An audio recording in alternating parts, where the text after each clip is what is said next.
Well, there's a comment. Mons always gets the blame. I'm just saying, innit? We're here now. We're live. You know, I said, let's just give him 5 minutes. Cool. Guy's a busy guy. You know, Mons is a man that's in demand. So not just in the football world, but yeah, man, in other parts too, because obviously he's got his acting stuff going on. But Mons is definitely getting the blame. Greasy, aka Don, and the gal's going to be here within the next 5 minutes. That was always going to be the plan. But we are joined by people that are on time in Cal and obviously man like Matt. So yeah, man, we're going to be talking about Man United versus Liverpool for pretty much half the show, because I know Cal is going to say the madness things that I don't want to hear, and it's just not going to be true. And then also we got Sterling apparently accepting the Man United's brief offer, potentially anyways. It's just a lot of murmurs going around about all of that. Chelsea's got 24 hours to sign Osimhen.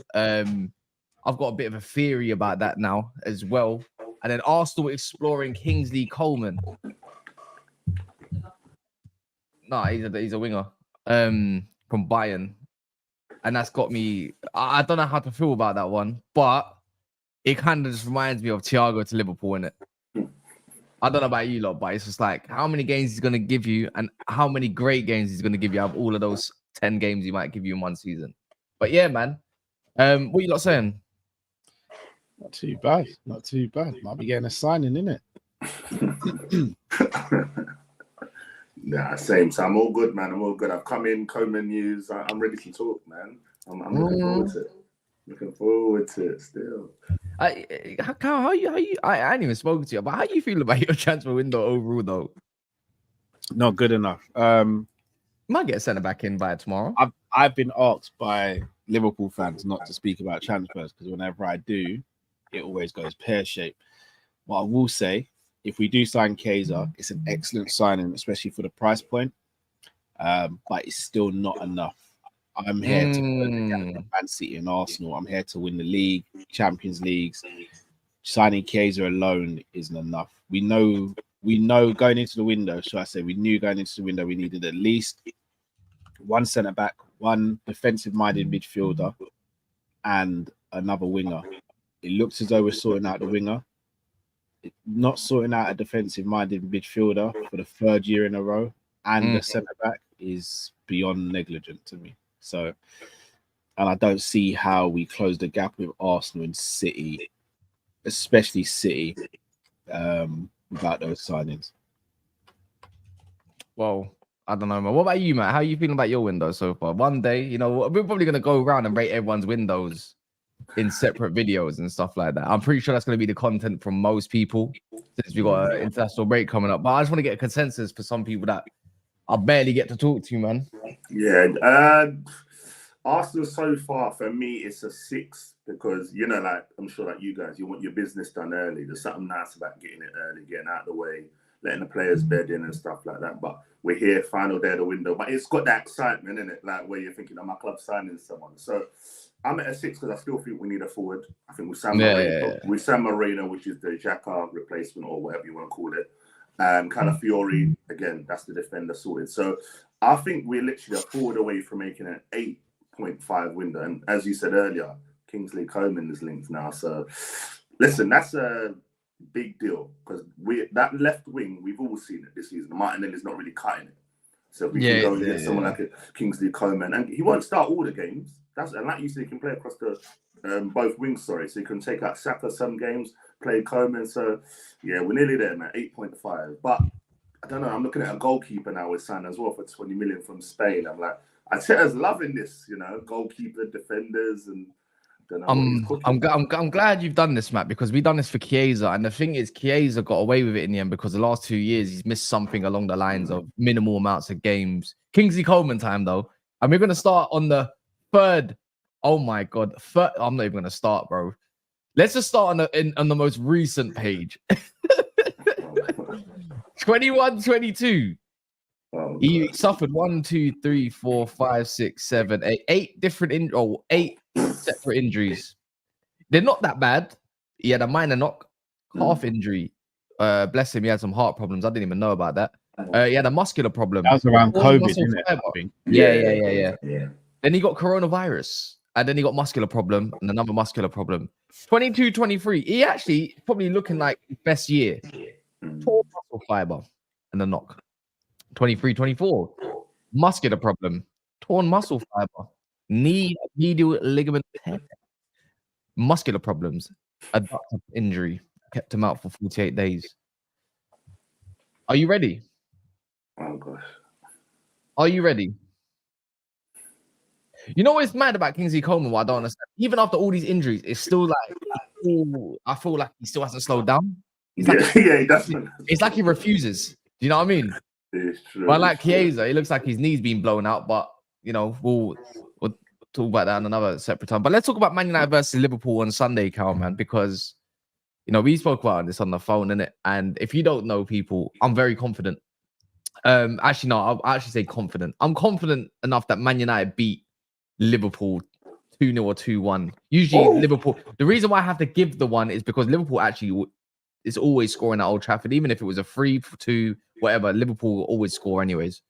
But I'm confident, Cal, man. I don't know about you, but you also must be quite confident considering your first 2 games. So I am. I am very impressed with how Slot's sort of got an identity and a philosophy across the players so quickly. But again, I can do the whole jokey stuff, and you know I will do that when the time's right. But if I'm going to be completely serious about the game, the upcoming game, yeah, talk about Gravenberch, man. I'm nervous. I'll speak about Grav in a minute, but Bitch. I am nervous. There's 2 bits. The reason I'm nervous is because although the Brentford and the Ipswich games, they were very good wins, they're not the upper echelon of the Premier League. And with the confidence that you guys had, despite the Brighton loss, especially getting Ugarte in, I fear that the Brighton loss might just reinvigorate you guys and give you that sort of revenge factor on your mind as well. You have a good record against us at Old Trafford recently. You seem to, no matter what your form is, you seem to pull something out of the bag against us. I think we can control the game there with the way we play. I just don't know if you guys will give us the chance. I think you'll sit quite deep and try and hit us on the counter attack. It's kind of what Ten Hag does against the bigger teams, and we can be quite susceptible to that. Trent, I think, will be a player that you try and target.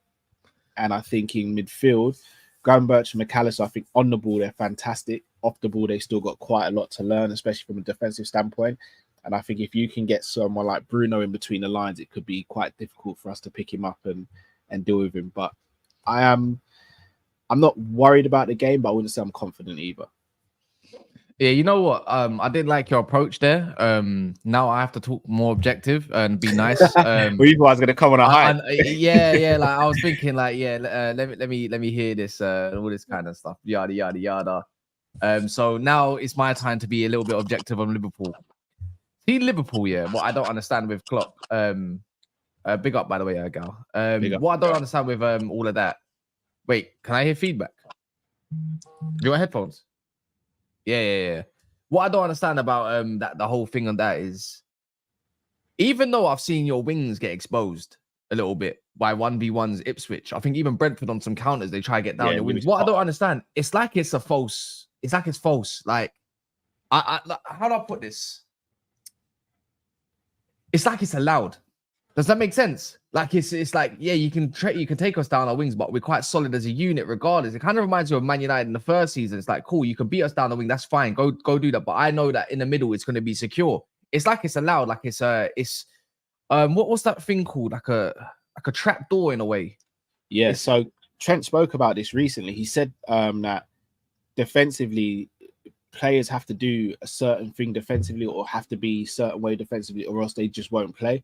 He's basically said it's not all on defenders now to just defend and the attackers to just watch. Everyone has to defend as a unit, which, to be honest, if I'm going to be fair to Klopp did have that, but he would also leave defenders 1v1. Like Virgil and Konate would often be left 1v1, sometimes even 3v2 and all that. Whereas I hope not to see that very often with Liverpool now under Slot, because for me, he's more someone who focuses on the structure of a team, the formation, and the tactics, whereas Jurgen used to play a lot of the emotions and basically hunt in packs to try and win the ball back, whereas I think Slot's more than happy to sit back, soak up some pressure, then win the ball back and let the ball do the work and then attack teams. So I think from a defensive standpoint, in theory, we should concede less goals than we did when we had Klopp. What you saying, The Gal? game should be less open. That's the main thing, right? I should hope so.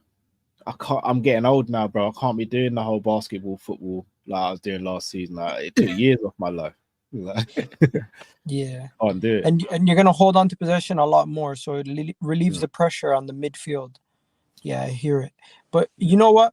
I think Liverpool this season, we don't know what the full state, what you guys are gonna fully look like, because I don't think the manager knows all the players and their strengths and weaknesses yet. You're gonna learn more about your team as the year goes on, because there might be players that are key roles in your team last year that are not going to be as utilized this year, and you might have an attacker or two that were not favored under Klopp, like Gakpo, who could maybe shine in the second half of the season. I honestly think Chelsea, yourself are both really in a situation where with new managers, you're kind of an enigma. You could finish anywhere from third to all the way to friggin' fifth, in my opinion. Yeah, you don't know what you're gonna get with Liverpool, innit? I'd be shocked if we it's finished as simple as outside that. the top four. Not in an arrogant way. I'd be very shocked if we finished outside top four. You believe in your squad that much?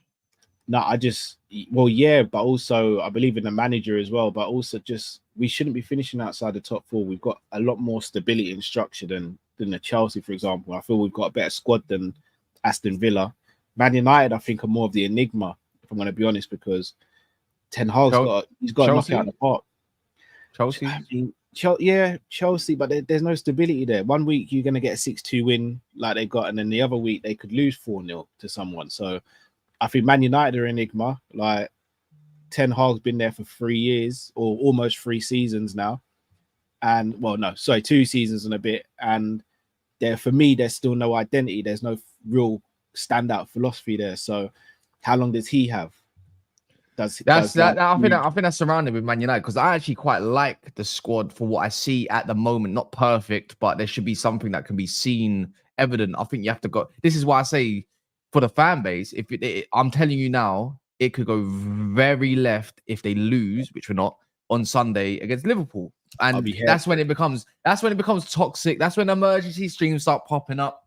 That's where you see people turn into like, "I told you so's," don't be like this. I've been telling you a lot for time and all that kind of crap. But then again, the same way, you know what I'm impressed with Liverpool, yeah? I don't think anyone's actually said this as of yet, Matt, right? Something that Arsenal do very well. When they did get countered at Anfield, not at Ipswich though, Anfield, did you see the amount of bodies that were getting back?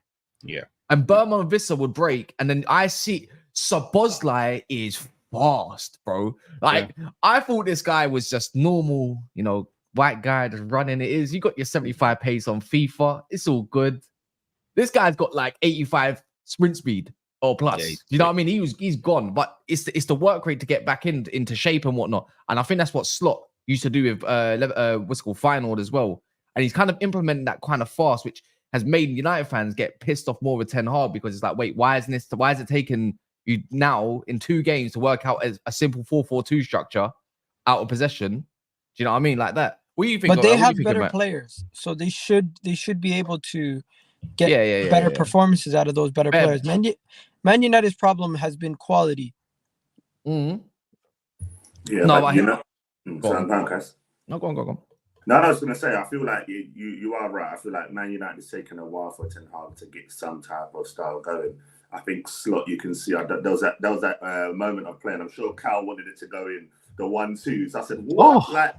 I don't want you thinking, go on Liverpool. But you know what? You can see what he's doing. I wasn't aware of too much of him at Feyenoord. I heard about him. I think they won the Dutch Cup under him or something like that. Yeah, they did. Yeah, they finished second. They won both.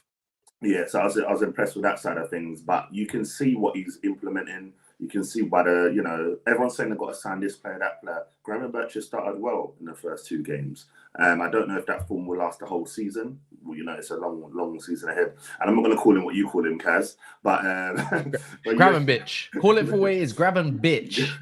But you know, at the end of the day, I feel like He's gravy boat for now, but yeah, gravy boat. But no, they'll finish top 4 at least, and then obviously they'll go on from there. But just touching Man United, I'm a bit concerned for them. I feel like this whole thing of who Ten Hag signs, I feel like if he's not signing someone he used to manage, it's players he knows, and sometimes that can go wrong, and he could die on that sword, man. And this game's massive for Man United because you could lose 2 of your, but it's true you could lose 2 of your first 3 games. And let's say Arsenal go win now, Liverpool win again. That'll be 3 out of 3 for Liverpool, 3 out of 3. You're 6 points behind. No, 6. Yeah, 6 points behind already. So I said it will be out by Feb. That's my opinion. I feel like United are going to have a tough season. I don't think Agate is going to do what United fans think he will do. And I think like you're going to have a similar season to last season where you're going to lose them type of games, the Brightons away. And at home against Liverpool, forget the form. It's just the derby, isn't it? It's anything happened. Last season happened in the FA Cup, in the league as well, where I think at that time Liverpool were riding quite high in the league, doing well.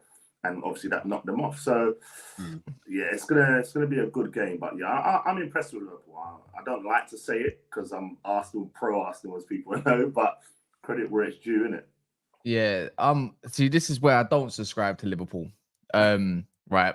Is the first game was against a newly promoted side. First half, I saw enough to say that Liverpool can be got at, but credit first game, I think anything can go bandy and left. And then he made it correct. The quality shined through and they absolutely battered Ipswich. Actually, I think 2-0 was flattering, if anything, for Ipswich in the end. But that's expected regardless. Quality, I don't care who's managing you and how much time they've had with you. You should be battering a newly promoted side. And when it was 50-50 with Brentford, I didn't expect Brentford to be expansive. I think it was kind of naive to think you'd go to Anfield in their first game of the season and try to play ball, which they successfully did, but just not enough chances created because they couldn't actually create much. But maybe one thing with I can't remember one of the cut-ins with Lewis Potter and whatnot. They had some joy there where I think better quality hits them. Second half, Liverpool killed them. The thing is, what I identify as weaknesses right now with Liverpool is that left-hand side of theirs with Robertson and all that, because I think he's washed now. And then obviously that I want to see what Gravenberch can do in bigger games than a Brentford at home or an Ipswich away. I need to see more. But he's been very good at the moment, so his confidence is high. I think when it comes to Old Trafford, I think when it comes to the Liverpool game, it's never quiet. So I want to see how some of these Liverpool players want to ride when it comes to that part. Because it don't matter how crap your team is, as long as you're at home and you're playing with one of your rivals, you're going to always put in that extra effort with the players. So that's why I look at it. It says, forget the tactics. You can play out your 4-4-2. You can play your 4-2-3-1s. It's who wants it more. I think that's what it always boils down to when it comes to Man United versus Liverpool. And then one's mentality typically crumbles in recent years, Man United's. Obviously, like a few years ago. So that's why I have that feeling with Man United like it was the other year when I said, no, we're winning. I remember doing a preview with JJ and I was saying, no, Man United's winning this. Like there's something, even though we lost against Brentford and whatnot at that point, ironic, right? No, I think we're going to win that one. And then before you know it, Man United went on to do a madness at home. I think that's going to be the same case this season. Because I looked at that Fulham game and I think rivals looked at us and thought, yeah, but Fulham didn't have enough quality. But Fulham were meant to batter us, remember? But they didn't actually do much except when we gave away moments. You can't do that against Liverpool because you get punished, right?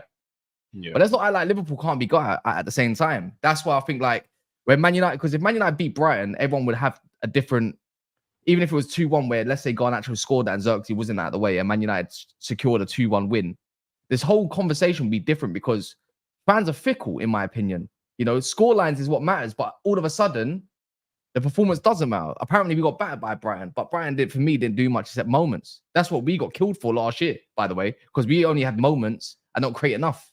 But we got the most big chances missed in the league. So which one is it? But you know what, Kaz? That's sometimes it's social media, though, isn't it? I watched the game and I thought like United. Football's about moments. If you score at the moment, you're on top. Diallo had that chance when Dello crossed it. Had that goal gone in, it could have been a different game. The moment Brighton's gone then and scored first, it's always a challenge playing Brighton, especially at the Amex. I think this one where you guys are at home, I think like it's going to be similar to the FA Cup game. Both teams going to score, and it's whoever quality tells. And I think this is the type of game where the fans are like, all right, cool, Old Trafford. I think if it was at Anfield, I would be like 70-30 to Liverpool, like no matter what stage of the season. I think Old Trafford just switches it. Something happens at a stadium when Liverpool. I know Liverpool have whooped them there when you had Henderson in goal. That was an anomaly of a game. But I feel like you're looking at getting like an FA Cup type game with this one. But I'm interested to see. I just need my team to win at 12:30 so I can enjoy that game. Because if we don't win, I can't enjoy the game because I want to go clear now at the top. Man said, "Don't embarrass us, bro." I will support United the way I want to support United. I will never, ever, ever come on here at Old Trafford and say, you know what? I think Liverpool have got us today at Old Trafford. Dude, what kind of Man United fan are you, bro? Even if you want to gas up, I'll be realistic. Shut the fuck up, man. I don't want to hear all of that. Get out of here, man. I don't want no pussy Man United fans up in this bitch. Just because you don't like the manager. Couldn't care less. You know what I mean? So what are you basing you guys beating us on then? Because you know what? I actually like what we're doing at the moment in terms of out of possession and everything. We're limiting a lot of chances, the type of chances. If anything, you take like I want to see the United. Like, I want to see United as in with the first 11. I want to see it with Xerxes up front, an actual striker. Mason Mount's out of the game, I believe. And then I want to obviously I don't want to see Maguire in there. That's it. It's as simple as that. De Ligt needs to go in straight away. I think you had that, then you get a whole different type of game. De Ligt actually attacks crosses, not the other way around where Maguire is a bit of a reserved kind of guy, considering how he allowed that moment to happen for Brighton, which set the tone in the game for them to get back into the game. Where it's like we were all over them that whole pretty much after the 10th minute, 12th minute. Do you know what I mean? So that's why I look at it with us. I'm saying it just comes down to some personnel and some quality to up the game yet again. And I don't think Casemiro had a bad game, the way some people was trying to slate him. It was just moments when trying to get back where you look at Liverpool, who are really good at their counter-attacks are very precise. But I don't think that space is going to be allowed with United because the thing is, when you play with Maguire, you have to play 5 yards deeper every single time. Which every single time, the Light's got more pace about him. He's actually better as a front foot aggressive defender. The only one I'm more worried about in the front line, it's not even so much Diaz. It's probably Jota. What he's going to do in the box area. But we cut out a lot from what we actually nullified Brighton's wings. We nullified Fulham's wings. And from what I could see is that Liverpool played quite down their flanks quite a bit. Do you know what I mean? So that's why I look at it. It's about setting a tempo. I need bastards. The thing is, what I look at Liverpool, right now, when I come to that Old Trafford game, I think you lack bastards. We've got about 4 or 5 bastards now in the team. So when it's at Old Trafford, we like bastards. You know what I mean? We praise them. We get gas stuff out of them. That's what happened in the first game. If you remember Old Trafford 2 seasons ago, I remember Martinez. What is it? Second home game, obviously. First, it was bad against Brighton. Yeah. He bodied Mo Salah. Didn't want it all after that. The whole team crumbled after that. The mentality shift went out the window. I saw Elanga balling out against Trent. Elanga. Yeah, I hear that. That was a bad season. It was. You got different midfield, but I'm just saying, like, I think we got some bastards in our team that could really, do something. That's why I say, who wants it more on a day? Because there's no way you can be in a team with a new setting, coaching system, everything, and be a bunch of bitches. That's what I don't like. Don't be a bitch, especially against Liverpool. That's like Anfield. Every time we go Anfield, well, more time than less, Man United cower for some reason. Get into a unit, concede 1, but don't score. I don't remember the last time we really scored at Anfield. I'm going to be honest. It's a long time ago. We get 0-0s there now. Yeah. It's actually probably one of the worst games to watch. That's the truth. I don't want to see a draw though at Old Trafford. I need to see 3 points because 3 points changes fans' opinions for one, and it gets everyone on side that I don't have 2 weeks of trying to wait for another game. The manager needs this more than anything as well. He needs to prove to the fans he's the guy. You guys need to win more than we do.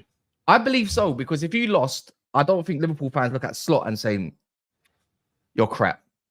It depends on how we'd lose. If we lost badly, then yeah, we'd have to look. No, but even then, I'm in belief that Liverpool fans are going to be patient with Slot because you know what? He's given 2 games and a good preseason. So you know what? This might take some time and extra quality. If anything, I believe if you did lose in, let's say a manner like 3-1, 3-0, which I don't think is going to be the case, I think they're going to look at the board more time than Liverpool fans, not the coach.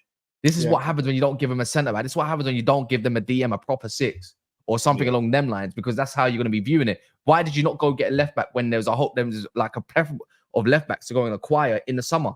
So I don't think it'll be on Slot. And I don't think Slot will mind it either. If it was, he'll be annoyed, but go again.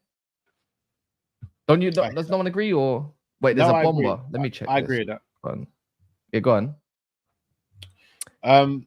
Yeah, I think we will be patient with him. I think the onus is on you guys to come and get the win, which I think could play into our hand, because if you're less reserved, like you are when you play at Anfield, then it gives us a bit more space as well. Yeah, that's where I look at Liverpool as well. Is you're not afraid. I think there's something that Liverpool did against, was it Man City or was it Arsenal, where you actually played like a 4-4-2 and Salah was actually up front. Do you remember? Yeah. And you play more compact and reserved, and it looked really good. That's why I look at where if you're going to get at United, it's going to be through them spaces where United look vulnerable, is through obviously counterattacks. That's a big weakness. And obviously with Diaz and not running and Jota and Salah, you're like, you know what? That's a bit dangerous now. You can't be doing that. So I look at it like Liverpool are happy to sit in, soak up pressure and hit on a man. Especially, you know what? That's probably what you should be doing against big teams away from home, especially if you're a new coach coming into a big team. You need to set up yourself defensively before you provide yourself going forward, whatnot. I think Slot don't need 2 seasons. I think he can implement his system now. This is how he played at Feyenoord. And it looks good. The counter-attack doesn't always mean defensive and crap. But you are a long ball team, though, at the moment. Who, Liverpool? 100%. Far from it. 100%. We're not a long ball. How can we be a long ball team? We're playing through teams. Long ball. You have moments. Yeah, any team can play through a team in play moments. long passes now and again, but we're not a long ball team. We're more of a long ball team in the last season or two under Klopp than we are now. Because Trent and Virgil would hit diagonals, especially Trent. We don't do that now. Trent picks his moments, Virgil picks his moments, but we're not a long ball team at all. We're playing possession based, where we're playing out from the goalkeeper, playing through the defense, midfield come and collect it, and then we're distributing to the wide players. Long passing, long ball, it's long. No, it's completely different. It's long. Completely different. Long ball is playing the ball up the field, hoping to get the second wave of ricochets or the second ball. Long passes is you've identified someone in space who's 30, 40, 50, 60 yards away, and you play a pinpoint pass them. Like, we've been doing this. We've got Trent in our team. How would we not utilize his passing? That's like when you guys had Beckham. Hey, bro, run it back. Long ball. Nah, long passes. Where is everyone? What I will say in regards to what you were saying, one thing that does fill me with confidence going into this game is I feel under Klopp, because we were such an emotional team under Klopp, we used to sometimes play the occasion as opposed to the game. Slot for me seems like he's very much a calculated figure as opposed to an emotional. He doesn't seem emotional at all. And if we do adapt that approach against you guys and we just play the football match as opposed to the occasion, we could come out on top, and we could come out on top in a good way. So where do you feel that Liverpool are going to get a lot of their joy? I think it will be through us frustrating you guys. I think we know if we are able to keep the ball for sustained periods, your crowd's going to get onto you. If your crowd gets onto you, that's going to potentially get into the players' minds, and they're going to start breaking lines, or someone's going to break the press when they shouldn't, and then we'll pop it about, find that space that we need to, get it to Jota or Salah or even Diaz, and hopefully get a goal from it. I think Gravenberch and McAllister are very creative from the pivot roles. Again, defensively, not the greatest, but McAllister, especially when he joins the attack as well, he adds another dimension to it. His passing, his knowing when to get on the ball, when not to get on the ball. Also, his range in terms of knowing which pass to play at which times, and also getting into the box late sometimes when he chooses to, could be very dangerous. So I think if we don't play the occasion, we should get a lot of joy in the game.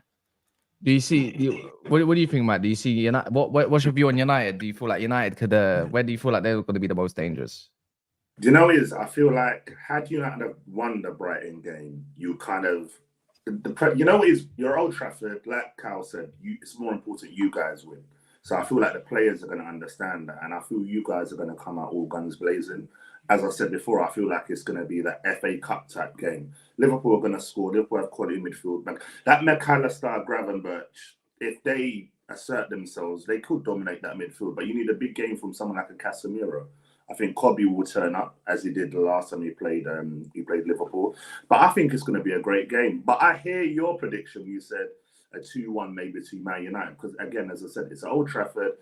Xerxes as well, first game, he's probably going to start that one because I think Garnacho has to start. All right, I'm not a Man United expert, but when I watched Man United the other day, you brought him on. The guy makes a difference. Like, I don't think he's world class, but he makes a difference there. And I feel like you start him, Xerxes, and Diallo, I think you'll cause problems to Liverpool. Like, most definitely. So let's see, because I think Højlund's still injured, isn't he? So he's back after international break. So yeah, is Shaw, and Malas is nearly back. So yeah, man, that's pretty much that. Yeah, man, it's gonna be interesting. We're gonna talk about more in depth. Let's get into some transfer news, though, man. Where should we start with, man? Arsenal, Kingsley Coman. Start with Arsenal. Start with Arsenal. And Yeah. I'm sure you guys gonna have something good to say about Coman. Sure. Yo, am I good now? I suppose so. Let me say something. I've been trying to connect the whole time. If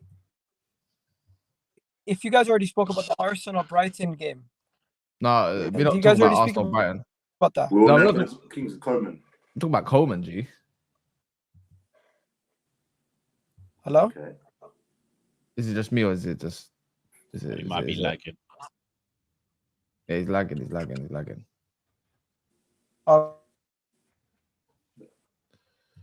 Yeah, let me just say what I was going to say. So, Arsenal needed. Yeah, we needed a left winger, and I'm sure the thing is, it's not just Arsenal fans. You all see it. Like, you guys know, when we play that left-hand side, we struggled without Xhaka, which is why we signed Moreno. Now with Martinelli's form, having someone like Kingsley Coman, I feel like it's important, and I feel like it's the same thing as Liverpool with Chiesa. Come back from an injury, and they're not going to start every game, but they don't lose their quality. And there's going to be games where a Jota or a Diaz might look a bit tired. You bring a Chiesa in the last 30 minutes, he gets you a winner or an assist, and that's the kind of thing you want. It's all a squad game now. Like, City show that. That's why they go on that you know, they're always having games. Rico Lewis will come in and play. And remember when they changed the back four, where Kanji come in and they can keep changing Stones DM. And a lot of us, we struggle with that. So I feel like now it's all about building a squad. And people can say, oh, I could sit here and say, why are you signing Chiesa, some dumb signing, you know? And there's this narrative of he's always injured, but last season he played 31 games. So, you know what I'm trying to say? So I think it's one of them where, Arsenal and Liverpool were similar signings. If you look at the injury record of Chiesa, Coman, but they'll make a big difference to what the clubs have. And I think that's what we're lacking. I'm sitting and saying we're going to win the league. I really believe we're going to win the league. And I think that's just based off, all right, you know, like, we're going like this. We're getting closer and closer, but it's still City. No disrespect. If it was any other team, I'd be like, yeah, it's done already. But City, they could go on a run. Haaland's already banged in, 4 goals? Taking a piss. So, yeah, it's going to be interesting to see what happens. But I feel like we're good. I think Coman, and we're sorted. What are you saying about that, man? Because you know what? Is this a bit of a stinker for you? Do you think, Cal? Considering, honestly, we'll only know the answer. I know it sounds like a bit of a cop out. We'll only know the answer to that in a season or two. Well, it's only 1 season loan, right? Yeah. I don't know what permanent? I don't know what the case is for him at the moment. If it's a season loan, you'll only know the extent of how successful he's been after a year. If it's a signing, it's a very risky one. The question I've got to ask, and again, I'm no Arsenal expert. I watch a decent amount of Arsenal, but I'm no expert. Isn't it usually Martinelli or Trossard on that side? So if that's the case, what happens with Trossard? Does he then now become your number 9, or? It's a tough Trossard one. reminds me a bit of a Jota type of player where he's better suited to the centre as opposed to the wing at this stage in his career, and what Arsenal and Arteta need from a winger. I'll be honest, I've never rated Martinelli as high as some other people. In fact, I think he's one of the most overrated wingers in the league. I think he's more head down and run, and he has an odd game against Trent where he looks exceptional, and then Konate seems to go on that side and then locks him up, and then we don't really hear from Martinelli for the rest of the season. Saka, for me, has always been the guy for you guys, and I've always said, if you get a left winger who's a real issue, then it makes Saka's life a lot easier because all the focus comes off him as well. It's like when we had Mane and Salah. You can't double up on them because you're leaving the other one free, and then the other one's going to just destroy you. But in terms of Trossard, if you're pushing Trossard central, then you won't need a striker effectively. So if you're getting Coman as this sort of 1 season thing, it makes sense, but it only makes sense if you're going to keep him fit, and that's the ultimate conundrum. If you keep Coman fit, he's an automatic starter for you guys because he's one of the most creative wingers in the world. But if you can't keep him fit and you're back to Martinelli, then Nah, I agree with you, 100%. I feel like Arteta is trying to get the best out of Martinelli now because obviously he got injured last season and everything. I think he's been poor for a while. I love Martinelli. I think the thing with Martinelli, he came in, where we had the Saka, we had the Emil Smiths, like everyone was cooking, like the young age, everyone was like, oh, this is something different. But he does disappoint me a lot because I'm like, he doesn't really take, if you look at him, he doesn't really dribble past a player. It's like you said, it's a head down, bang, he's gone. And it's kind of like a bit predictable. And that's why I want someone like a Coman. I like a player that can give a step over and take you on and then they're gone. So I feel like by someone like Coman, listen, Martinelli could learn from him. Let's not forget, Coman's what? I'm not sure his age, like 28, 29. The guy's won everything. Like, so you're getting someone in that has the experience. He can go in and teach Martinelli a few things. And maybe Martinelli needs to see someone on that wing where it's like, right, am I going to get back in? Like, I'm not too sure. And Trossard, they said you can play him in a false 9 anyway. So I feel like with him, you might have a game where Havertz is on the bench. Jesus is injured at the moment, so he might play there. But I'm with you. I feel like if Martinelli, Arsenal fans are going to think I'm mad. If Martinelli doesn't do what he has to do this season, I'm one of them. I'll gladly sell him. Sometimes you just got to know the time. You just got to do what you got to do. Yeah, I think that's it. But back to what you said just quickly. Yeah, Trossard is our Jota, and I've said it on loads of shows, like in front of goal. I'm sure, like when Jota's like 1-on-1, you think, oh, there we go, it's a goal. Yeah. And I get the same feel from Trossard, and I see why I was frustrated the other day when he's celebrating because imagine he does that all the time, and Martinelli's just getting in over him. So, but yeah, like it's going to be interesting. But Saka needs less stress on him. But we've been seeing recently, been getting subbed as well. So I'm sure Arteta's got something planned there as well. At this point, guys, it's so late in the window. I don't know what the hell's going to happen, but whoever they bring in, we're just going to have to accept it. They're not going to bring in somebody that's going to hurt the atmosphere in the dressing room. They're not going to bring somebody who doesn't understand their role. They're going to probably meet with the person and have that person buy into whatever role they're going to get before they get there. So if it's Kingsley Coman, if it's Raheem Sterling, at this point, I just feel like beggars can't be choosers. It's very late in the window. We should have done this earlier. We shouldn't have waited until the end of the window to do this. It's very poor planning from the club. Oh, wow. Ego, I hear you. But you know what? Business is not that easy to get done nowadays with players in general. Like, you've got to remember, a lot of teams, you wait for the opportunity towards the end. Like, we could never look before and think Chiesa. Bro, if they're gonna bring me Nico Williams, fair. But if they're going to bring in Raheem Sterling or Kingsley Coman this late in the window, to me, it sounds like panic buys.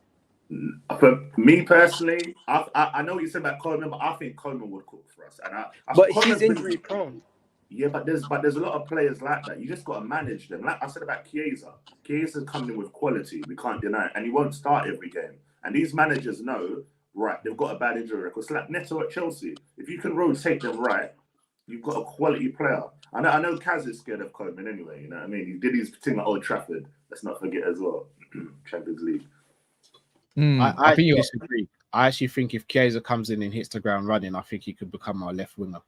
I think he could become our starting left winger. Over Diaz? Yeah. At the moment. Oh, it's been 2 games for Diaz. It's been 2 games. But yeah, I think if 1.5. I don't think he was great in the Ipswich game. He was fantastic against Brentford.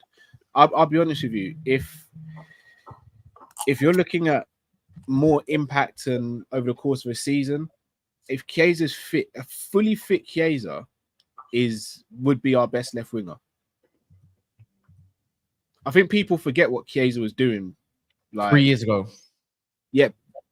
And look who's his manager been. That's what I said. I said Allegri, but it's not just that. It's just my thing with Chiesa. He's been playing the left wing back as well. No, he played him right wing and played him as a shadow striker. I remember. It's not really back last season as well. But I look at it like this. He's clearly lost a yard or 5 in his game. He hasn't. He got a top speed of 36.9 kilometers per hour. Like, there's a lot of narratives around Chiesa. I will say he does pick up an injury. But if he's fully fit, he becomes a starter for us. Even then, I remember Jesse Lingard hit top speeds at United at one point in one of our breaks. I got eyes. Like, you know what I mean? I don't think Jesse Lingard was one of those fastest players. I'm not saying Case is We'll there, have to but see it in the Prem. The players are faster in the Prem. So even if he's hitting top speed, players are faster in the Prem. And he might have lost what we call like his acceleration and how explosive he is, not necessarily his top speed. It might take him longer to get to that top speed that he's been recorded in. the only thing with Coleman, though, is for me, which is the question marks, is the difference with Chiesa. He's actually been quite fit for the last 2 seasons. Coleman's the best winger Coleman out of all three of them. Coleman's the best winger out of all three of them. Yeah, but we love the idea. No. Yes. I don't know why you're clapping. Everyone knows he's the best winger out of all of them. But the thing is, it's a bit like Liverpool fans and Mons in general and Thiago is great. But how about stay fit? No, exactly. It's a bigger risk than Chiesa. No, well, it is. But you know what? You got to take a risk with these players nowadays. If you don't go for them, like Coleman would be a loan. It wouldn't be permanent. Yeah, no, exactly. Yeah, look, not bad. It's not bad. That's not bad, to be fair. I think Williams is the one they want. But it was kind of like after he had that great Euros, that was always going to prove difficult. He then got number 10. And I think I saw something where he gave his family a promise of 1 more year, whatever, and then it was going to go. But Barcelona will probably come in for him. Whether they can register him, we don't know. But for me, someone like a Williams and Isak takes us again to the top level. I think Coleman just, he's fits for now. That's why you end up learning. The reality is we're not signing a striker. Arsenal's not signing a striker. The only other left shout is if Eze was still available. But there's no other wingers. Who's available that's actually fits? Sane. Sterling. No, he's the winger pool in general isn't the greatest, is it? And also, I think we could agree that probably going to go back to an era of wingers where 10 goals to 12 goals is going to be a really good return for them. You know what I'm saying? You see these, I don't know, like Salah, Mane, not even Rodrigo, because he's not really a numbers guy, like Mbappe, Vinny Jr. You see these numbers that these guys are hitting. It's not really normal winger numbers. Even Saka puts 100% for Saka in there. These are not normal. It's not normal output for wingers. These are like the top creme de la creme. And I feel like those wingers are very much unattainable at least 85% of the time. You know what I'm saying? Unless you're Real Madrid. Even if you're a Man United, you're likely to get one of those wingers at the latter end of his career when they're not at their peak. You know what I'm saying? So I think, yeah, you can throw Son in there as well. Someone said that in the chat. So Son's a striker now, though, isn't it? No, I'm talking about in his because I mentioned Mane, so in his pomp. So Tottenham fans think Son's a left winger. Let me say this. Well, yeah, he'll play left wing because they have a striker now because they have Solanke. But I'm just saying that these type of goal scoring wingers, like with the wingers we mentioned, Kingsley Coman, ask me his highest goal return in a league campaign. Go look at it. Same with Nico Williams. Nico Williams has worse stats than Luis Diaz. Do you know what I'm saying? Like Chiesa. You go look at Chiesa. Go look at his numbers. Apart from the one season in 2021, go look at his numbers. And guess who else has one good season numbers wise? The one that everyone hates on our left wing, Luis Diaz as well. So we need to understand that. I think Gordon's the same as well. Like they're all the same. Gordon's got quite good numbers. Yeah, we're gonna have to go back to that. Yeah, even Sterling, to be fair, before the Chelsea. To be fair, Chelsea, I still think Raheem Sterling is still a goal scoring winger because if he actually stays fit and is played regularly enough, I still think he hits probably that 13 to 16 mark. But he hit 18 GA last year. Yeah, and that was off of what? An iffy season where he's in and out. Don't really know what's going on. You know what I'm saying? I think that's who we're gonna sign, Raheem Sterling. I really do think that's who we're gonna sign. Did you see the photo of Raheem Sterling at London Coney 6 days ago? That's not a coincidence. I'm not gonna lie. I think he goes. I think we get him. Or if Sancho goes, I think we get him on. I think it's looking like a loan. Maybe. I said in a league campaign, by the way. Some people are saying Nico. Either way, Chelsea's gonna have to eat his wages for any of us to sign him, and that's a W for us. Well, apparently at United, he's willing to accept to fight for his place, and also, second of all, he's willing to take like a half pay cut of his current wage. Apparently, allegedly. I don't mind players like that. Someone's not got a point to prove. He has ambition to play football. That's a good thing. Yeah, I think so. I mean, Chelsea's in a bit of a sticky position, isn't it, when it comes to Sterling? Like, if they want to remove him permanently, I'm not being funny. I don't see no one forking out more than 15, 20 million for him. where they probably think they're going to get 25, 30. Okay, stay with him then. Keep him if that's the case. I reckon Chelsea will just let him go for free. Well, that's in the 3 years.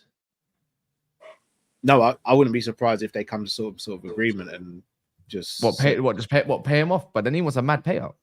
Yeah, allegedly. Anyways, that's not. Does it look like but... Chelsea really think about the business side of things in great depth though? Like everything's very much here and now with Chelsea. There's no future planning as such, is there? So they probably will do it because they know they've got to start getting players off the wage bill, getting players out of the squad. So they might just do it. Maybe I think loan makes the most sense for me because I just don't think no one wants to take it on unless he's willing to accept a pay cut. And the thing is, on top of that, is what kind of deal? Because I wouldn't want to give him more than 3 years. I mean, a 2+1 option. That would be my preference because of age and everything. Now, like I don't think you should be warranting 4 or 5 year deals for someone like Sterling at this point, unless he was at the top of his game. Am I wrong to say that for United? Like, or even Arsenal? No, you're right. I think you got to. I don't look. Sterling gets a lot of hate, and I think a lot of Chelsea fans don't really like him. But I'm not being funny. When I look at Chelsea the last 2 years, even performance-wise, other than Cole Palmer, they all stink. They might hit, but the thing is, people want to glorify Jackson's numbers, but more times performances from Jackson weren't all great either. But my man hit more, and he's a winger. I'm just trying to say that, innit? I think Jackson adds more to his game, though, a little bit like link up and stuff. But I think Sterling needs to go back to being out of London and focusing on football and not focusing on life around London. If that is the case, we don't even know if that is the case. I don't rate Raheem Sterling's decision making in the final third. I think that's one thing that lets him down a lot. And whatever club he joins, he's going to be one of the senior figures, and that side of your game should be sorted out by the age of 29. But over the last 2 years, what I've seen at Chelsea was him constantly making mistakes in the final third and letting his team down. So I'm worried that's the main reason why I didn't want him. Because they misprofiled Sterling.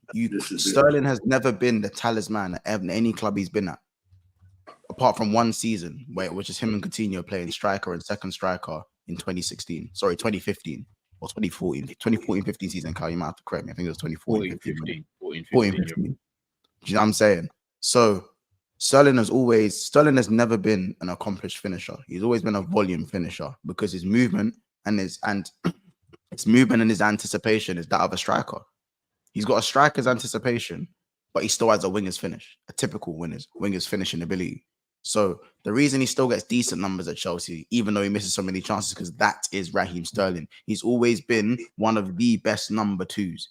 You can't make him your talisman, but he can still be a part of the success if he's utilized, and you can kind of let a few of those misses go, because even when he's scoring 20 goals from Manchester City, 15 goals, 25 goals from Man City, there's still about 15 misses in there as well. Yeah. You know what I'm saying? I don't think the problem's ever been his decision making about. I think it's been his execution. Yeah. I think he makes the right decision. I think he knows what he wants to do. I just don't think he has the technical ability in certain instances to execute what he wants to do. Yeah, he's never been a good finisher. Yeah, he's never been a good finish. We know that, but majority of the time, they brought him in. But this is what I mean when I say recruitment. A player who's never been renowned to finish. It's like you look at his numbers and you've missed the eye test. You've seen his numbers and go, "Oh, he must be a good finisher." No, he's never been a good finisher. You brought him in, put him on 300 whatever a week, make him your highest earner, and make him the talisman. 3 things that he's never been. They expected it to work. I want to say one thing, Callum. What I'm seeing from him is not his finishing, not through on goal, 1-on-1, slotted in. I'm talking about 3-on-2 versus Wolves, and you're making the decision not to pass at all, and you're trying to take a shot on the near post with the goalkeeper. I agree with that, but I don't. When you say someone's decision making overall is bad, I don't think you can look at 1 or 2 or 3 scenarios. You've got to look at a sustained period. I think, barring his season at Chelsea, his decision making throughout his career is pretty on point. Like every player makes wrong decisions. Bruv, Salah's one of the best wingers to ever do it in the Premier League, and Monts will tell you, we'll sit there sometimes and go, why did Salah do that? Why did he make that decision? But no one would sit there and say Salah's a bad decision maker. I don't think Sterling's a bad decision maker. I think last season was a bit of a madness for him. I don't know. For me, it was a stupid move going to Chelsea in the first place. But I think the money and the position that he was in got to his head, and he started doing things that was out of his nature, becoming very greedy. He has an easy pass to the right back, easy pass to the midfielder. Instead, he's going to try to cut it back 3 times to try to beat his man and not go nowhere. So I don't want that type of Raheem Sterling at Arsenal. If we're going to get Raheem Sterling who's humble, who understands his role, then fair. But if he's the guy who we've seen at Chelsea and not the guy that we've seen at City who knew his position, we might have a problem. I want him. I want him at Man United, man. We don't have that type of winger. I need someone that's arriving in the box. I don't even need you to create more time all the time. I need someone that's just in the box at the back post. Please just arrive, because that's what Man United don't lack. Someone that's a bit of a poacher. I think Sterling's a bit of a poacher in the box. Like, he will snuff out a goal from nothing. The thing is, I love how people point to the Wolves game, like you just said, anyways, Cal. Most wingers have an awful decision, like at some point in decision making, but they'll use that 1 point to disregard why a player is so arse. But what about the other 10 goals that he scored? What about the other 8 assists that he got? No one wants to talk about that? No? Yeah. All of a sudden, is that all gone from his game? I think overall, I don't think he likes the time at Chelsea. I think his work rate has been poor. Usually his work rate's been good at Man City. But one thing that I know with Sterling, that man, again, Dax will tell us time again. Steve will say it again and again. Give him a number 9 to work with. Like, give him someone that he can actually cross the ball into in the box. Because last time I checked, Chelsea, when it comes to Chelsea, they've been crying for a striker. Sterling can win the league, don't get me wrong, with false 9 and good players. Of course he can, because he's pet. But with United, we got 2 number 9s that arrive in the box. Or, you know what? I don't know. Maybe with Xerxes, might be a little bit different, but I think he works with Højlund a little bit better. That's just in my theory anyways.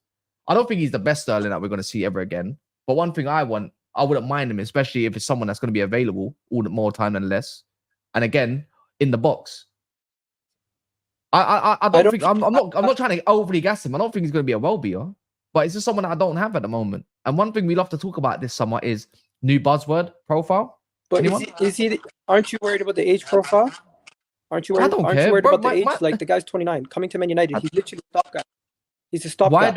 Why? Yeah, I know that's going to be the case. I know what Man United's reality right now is, but I'm looking at. I don't care about his age, bro. We're getting rid of bare man. We're targeting young players. Actually, go look at what we signed. I swear it's like a 20. About the youngsters that we just got in as well, like Cheeto and all them, man. It's like Mazraoui, 20. I swear he's like 25. I swear Delict's like 25. Varane out the door. Eriksen's gonna go. McTominay's like 28 out the door. Who else is Wan-Bissaka's like 6, 7 out the door. We signed some Xerxes young. Like, I don't care about that some age thing. If you can play ball, you can play ball.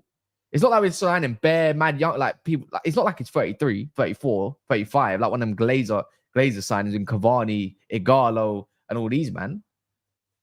So yeah, man, I'm not really worried about all that stuff, because I think it's I agree, it's a short-term thing. If it would be at the end of a window, more time, it is probably more short-term than anything to see what a man can do. Not a long-term. Otherwise, you would have got him time ago, unless you're really waiting. I personally want to see what Sterling can do, and I'm all for it.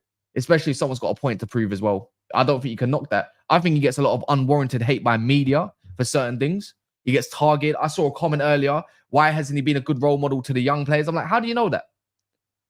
What? How do you know that he hasn't been good for the young players? Just because you ain't seen it on the pitch for him, that means he's going to be crap for the players off the pitch. I don't remember anyone saying that Sterling's been an issue. I don't remember any manager saying that Sterling's been an issue. Nah, spot on. I don't know, man. It's. I mean, listen, Cass, bro. It's cute and all, man. Listen, it's all cute and all, man. It's just not. It's not a needle mover, but it's something, isn't it? No. It's that I look at Chelsea and Man United as graveyard clubs for players who are trying to get back on their feet. It's better for the young players coming for certain young players. You know what I'm saying? Like that are, you know, maybe like a Lavia. You know what I'm saying? Maybe like a Kobe. It's fine. You know, you could probably you're going to get the freedom in the game time, because Chelsea and Man United are trying to get back to where they were. But for players like Raheem Sterling that are going to come in, for me, I think it's a graveyard. If it's not going to work at Chelsea, I don't think it's going to work at Man United. Both teams still lack structure. Both teams still lack a direction in terms of what they're doing on the pitch, not upstairs. And I feel like Sterling would have to go to a team like Arsenal, where there's already something in place and clear instructions to follow. And that's where I think those type of players should probably be going, not to a Manchester United where there's so much uncertainty, especially in the front line. It doesn't. I don't think there's You mad come in and be uncertainty. your best player and be your talisman, which he's not supposed to be doing. I don't think there's mad uncertainty with Chelsea at this moment in time. I think because you're going off previous years, you're gonna put it towards this year. I'm going off right now. But right now we've seen a Chelsea that actually gave it to Man City in the start of the season. Actually, you know what? Actually was quite positive, but they didn't get a result. Man City. Yeah, bro, they were quite good against Man City, but they're not. They just didn't have the clinical. They didn't have the clinical edge. Crystal Palace were good against Man City. What they fucking do? Yeah, but everyone says that Glasner has been great structure. You know, look what he's doing. We actually, a lot of us had them in our top 10s. They just lost their first 2 games of the season. They're probably going to lose against Chelsea next. Crystal Palace. You know something? Wherever he ends up, Mons, he's low risk, high reward. Really and truly. That's I don't think. Yeah, that's what I'm looking at. I don't think it's not like we're paying 50 million. No, not for a Man United. For me, as I said, if he went to an Arsenal, I think it's a different story. I'm standing on business. I'm not like, yes, cool. Chelsea played well against Man City and they beat Wolves 6-2. That doesn't mean everything's changed. Like we're not gonna act like Luis Diaz is all of a sudden the best thing that's hit sliced bread just because he's had 2 or 1.5 good games. Look, what we're gonna do, we're gonna start complimenting Chelsea for playing well against Man City. It's Chelsea fucking football club. What about Wolves then? Yeah, but so is Wolves. What about Wolves? They done their thing about Wolves. They done their thing against Wolves. I gave them their props against Wolves. But at the end of the day, I still believe that players like Raheem Sterling, if they go to a Chelsea or a Manchester, they are graveyard clubs for players of that, like those type of players. It's pressure. No, but you have to think about that. The Chelsea project is better for the young players, in my opinion. And the Chelsea fans are going to start crying and go, "Oh, you're cussing Chelsea." You know, I'm just being honest, bro. I think I'm saying the reason Sterling hasn't worked out is because of the lack of what's going on, the uncertainty around the club at the moment. Doesn't mean you're a bad club. It's just uncertainty at the moment. No, I hear it. I hear it. I think the direction has been quite lost in Chelsea in the last couple of years. I think Chelsea fans admit that, but I think in this summer where they're trying to address quite a difference, I think Chelsea's ambition and structure, or however you want to label it, looks like there's somewhere going forward. And it maybe it's a little bit too early to say that. We'll see in the next 4 or 5 games. But even United, the whole thing's changed. It's going to take some time. I don't think it's going to be as a graveyard as much. Man, think, I'd like to believe. I think it'll be that little bit better, but not totally better. Not as a solution. But you lot are too fixated on thinking it's always going to be Man City, Arsenal, Liverpool, or something. That's what I think. It's not going to be a graveyard forever. Last time I checked, football works in circles. Things are changing on his head. No one said it's going to be a great. I'm talking about because I don't think it's a graveyard right now. We're talking about today. Today is certain players are just in the graveyard, like Rashford's confidence. That's in the graveyard. He's had ample opportunity to score a couple goals. Bro, yeah, most of your attack apart from Ahmad. Oh, look, Ahmad, young player coming through. I'm writing, bro. We played 2 man. By the way, we played 2 central attacker midfielders up front, by the way. But yet it's still graveyard. They had opportunities to score and get their goals, but they didn't. It's not exactly graveyard talk if we're going off what we've seen. On the pitch, there is uncertainty in the attacking third of what you guys actually want to do. It's not a structured we've got the most big chances missed.